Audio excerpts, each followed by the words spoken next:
Hello friends, welcome to the new episode of my channel. So যত কাণ্ড কলকাতাতেই review দেবো অনিক দত্তর সিনেমা। কেমন লাগলো? আমি এতদিন এটা ফেলুদা ফেলুদা করে বলছিলাম, extremely sorry, but actually it's not, it's a tribute to Feluda. কিন্তু টোপসে যে ক্যারেক্টারটা আবি, তার সাথে মানে যেই লিড অ্যাক্ট্রেসটা, তার গল্প অ্যাকচুয়ালি।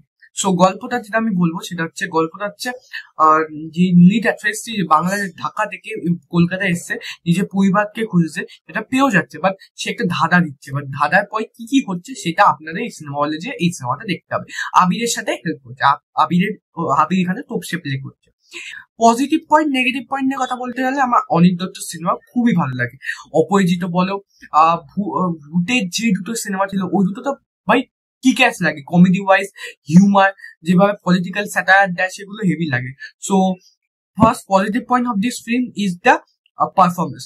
আবিরের পারফরমেন্স বেশ ভালো। আবিরের ক্যারেক্টারটাকে নর্মাল যে সিরিয়াস রোল করে ডিটেকটিভ আবির, ব্যোমকেশ বা ফেলুদাও ধরো একটু সিরিয়াস, বাট এখানে ক্যারেক্টারটাকে একটু ইয়াঙ্গার ভার্সন দেখিয়েছে, মানে একটু ইয়ং দেখিয়েছে। অ্যান্ড বেটারলি আমি যেটা বলবো, যে ভাষাটা আমার ইউজ করা যায় সেটা হচ্ছে ফ্রেশ একটা জিনিস আবিরকে দিয়েছে, আবির পারফরমেন্স ভালো দিয়েছে।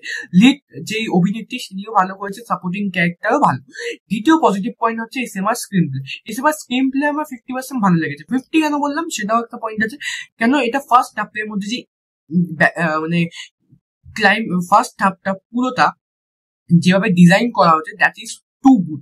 ফার্স্ট হাফের মধ্যে সব ইনফরমেশন গিভ করেনি, কিছু ইনফরমেশন হালকা হালকা করে ক্লু দিয়ে দিচ্ছিল, যেভাবে ইনভেস্টিগেট করছিল দুজন, সেটা দেখতে খুবই ভালো লাগছিল আর খুবই এনগেজিং। ফার্স্ট হাফটার মধ্যে কমেডি আছে, থ্রিলিং আছে, থ্রিলার আছে, একটা ক্লিক ভ্যান্ডায় আছে হাফ ইন্টারভেলে, অ্যান্ড ইনফরমেশন যেভাবে গিভঅ্যাওয়ে করছিল সেটা খুব ভালোভাবে। অ্যান্ড যেটা আমরা সচরাচর ডিটেকটিভ সিনেমায় বাংলার মধ্যে সিরিজ অর সিনেমায় দেখতে পাই না, সেটা খুব ভালোভাবে মানে অনেকটা হিডেন করে রাখে, আস্তে আস্তে এনফোর্স হবে। ফার্স্ট হাফে তুমি এনক্লোজ করে দিয়েছো, এটা খুবই ভালো লেগেছে। অ্যান্ড এই সিনেমার ডায়লগসও খুবই ভালো, খুবই স্ট্রং। ডায়লগস গুলো খুবই স্ট্রং, স্পেশালি ক্লাইম্যাক্স এর ডায়লগ মানে আবি, সেটা খুব ভালো। থার্ড পজিটিভ পয়েন্ট হচ্ছে বিজিএম। যত কাণ্ড কলকাতাতে, ওই টাইটেল ট্র্যাকটা যেভাবে ইউজ করা আছে, দ্যাট ইজ কি ক্যাশ, ভালো লাগে, এটা নতুন ভাইবস দেয়। আর বিজিএমটা খুবই স্ট্রং, বিজিএমটা আমাদের হেল্প করে। এবার নেক্সট পজিটিভ পয়েন্ট হচ্ছে এই কলকাতা থেকে যেভাবে ভিজুয়ালি কলকাতাকে যেভাবে প্রেজেন্ট করেছে, মানে এই স্টোরির মধ্যে কলকাতাটা একটা ক্যারেক্টার মনে হচ্ছে। সো এর মধ্যে প্রোডাকশন ভ্যালু খুবই ভালো, খুবই ভালো।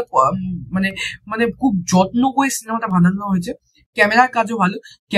এরকম একটা ডিটেকটিভ সিনেমায় তো আমি বলতে পারবো না যে ক্যামেরার কাজ এখানে ভালো, এখানে ভালো না, বাট অলদো ক্যামেরার কাজও ভালো, এডিটিংও খুবই শার্প। তোমাদের কিন্তু অতটা বড় না, ছোট, আপনাদের হুক করে লাগবে লাস্ট পর্যন্ত, এটা বলতে চাই। অ্যান্ড আরেকটা পজিটিভ পয়েন্ট যেটা বলবো সেটা হচ্ছে এই সিনেমার মধ্যে আমার লেগেছে যে direction. Anik Dutta as usual one of director in বাংলার মধ্যে আছে, তার ডিরেকশন খুবই ভালো লেগেছে। যে যেই যেটা বানাতে চেয়েছে সেটার মধ্যে ট্রুথ থেকেছে, ভিশনটার উপর ট্রুথ থেকেছে, অ্যান্ড দ্যাটস ইজ টোটালি মানে বিউটিফুল। এবার এই কথাই পজিটিভ পয়েন্ট ছিল। এবার নেগেটিভ পয়েন্ট আসি। প্রথম negative point of this film is the screen play. অনেক দত্ত যতটা থ্রু থেকেছে, বাট সেকেন্ড হাফে না সিনেমাটা বদলেছে। Second half is too drag. মানে সেকেন্ড হাফে যে মাল মশলাগুলো ফার্স্ট হাফে দেখিয়েছে সেগুলো কি এনক্র্যাশ, মানে একটু এনরাজ করে ড্র্যাগ করে দেখিয়েছে সেকেন্ড হাফে। সো এটা আমার একদমই পোষায় না। এটা আমি বলি যে একটা কিছু মেটেরিয়াল না থাকলে তুমি তাদের সিনেমাটা ছোট করে দাও, বা তুমি টেনো না, তার জন্য সিনেমাটা অনেকটু বোরিং লাগে সেকেন্ড হাফে। অ্যান্ড সেকেন্ড নেগেটিভ পয়েন্ট হচ্ছে ক্লাইম্যাক্স। ক্লাইম্যাক্স ওই ফেলুদা একটা টিপিক্যাল ব্যাপার আছে না, ফেলুদার মধ্যেও তো ওয়ার্ক করে, কারণ কি ওটা সত্যজিৎ রায় একটা নিজের ক্রিয়েশন। যে আমি সবাইকে বসিয়ে ক্যারেক্টার গুলোকে বসিয়ে যে আমি বলবো যে এ মেয়েছে এ মাইনি, ব্যোমকেশে হয়, একেন বাহুতে তো স্পেশালি বেশি হয়। অ্যান্ড এখানেও না ওই অ্যাঙ্গেলটা দিয়েছে। আমি অনেক দত্তর থেকে এরকম এক্সপেক্ট করি যে ক্লাইম্যাক্সটা ক্লাইম্যাক্স সিনেমাটা এন্ড করতে হবে বলে সিনেমাটা এন্ড করেছে, এরকম ক্লাইম্যাক্স রেখেছে। ক্লাইম্যাক্সটা আমার একদমই ভালো লাগেনি। থার্ড হচ্ছে টুইস্টটা খুবই প্রেডিক্টেবল। অনেক দত্ত যে ক্যারেক্টারটাকে ফোকাস করেছে, যাকে বাঁচিয়ে দেখাচ্ছে, সেই এর মধ্যে যে টুইস্টটা সেটা কিন্তু আনপ্রেডিক্টেবল। মানে একটা হয় না, একটা কথা আছে না, এক্সপেক্ট দ্য আনএক্সপেক্টেড, মানে আমি এই কথাটা বলি। সো যে টুইস্টটা প্রথম থেকে যে কে করেছে ব্যাপারটা, সেটা প্রথম থেকে মানে একটু একটু সন্দেহ করতে হতো, একজনের উপর দেখাতো, কিন্তু সে হতো না। এটা হচ্ছে আসল টুইস্ট, এটা হচ্ছে শকার ভ্যালু যুদ্ধ। বাট এখানে যে যাকে দেখাচ্ছে সেই আসলে মানে ব্যাপার টুইস্ট, সেটা আমার মনে হয় না আমার জন্য ওয়ার্ক করবে, আর অডিয়েন্সের জন্য ওয়ার্ক করে না। এটা এই জিনিসটা আমি দেখেছি। অ্যান্ড মোটিভটা সেটাও কিন্তু অতটা ভালোভাবে দেখায়নি। মানে সেকেন্ড হাফটা ইজ, প্রথম কথা অনেকটা ড্র্যাগ করলো, একই জিনিস বারবার দেখাচ্ছে, ড্র্যাগ করে ক্লাইম্যাক্স যখন আসলো যে আমি সিনেমাটাকে শেষ করতে হবে, তখন ঝোঝো করে শেষ হয়ে গেল ফাস্ট করে। আমি এক্সপেক্ট করিনি অনিক দত্তর থেকে। সো এই কথাই আমার নেগেটিভ পয়েন্ট লেগেছে। সিনেমাটা আমার মোটামুটি একটা ওয়ান টাইম ওয়াচ সিনেমা লেগেছে। ডিটেকটিভ সিনেমা যদি দেখতে ভালোবাসেন, এই সিনেমাটা আপনাকে first half to climax hook করে রাখবে। ফার্স্ট হাফে তো স্পেশালি ভালো লাগবে, সেকেন্ড হাফে এক্সপেকটেশন একটু কম রাখবেন, তাহলে মজা লাগবে। আর টুইস্টটা আপনারা জানেন কিভাবে ধরছে, সেটা আপনাকে এই সিনেমা দেখে বুঝতে হবে।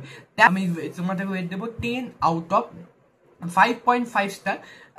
অ্যাটলিস্ট এই পুজোর মধ্যে না কোনো মানে বেটার সিনেমা বেরোচ্ছে না।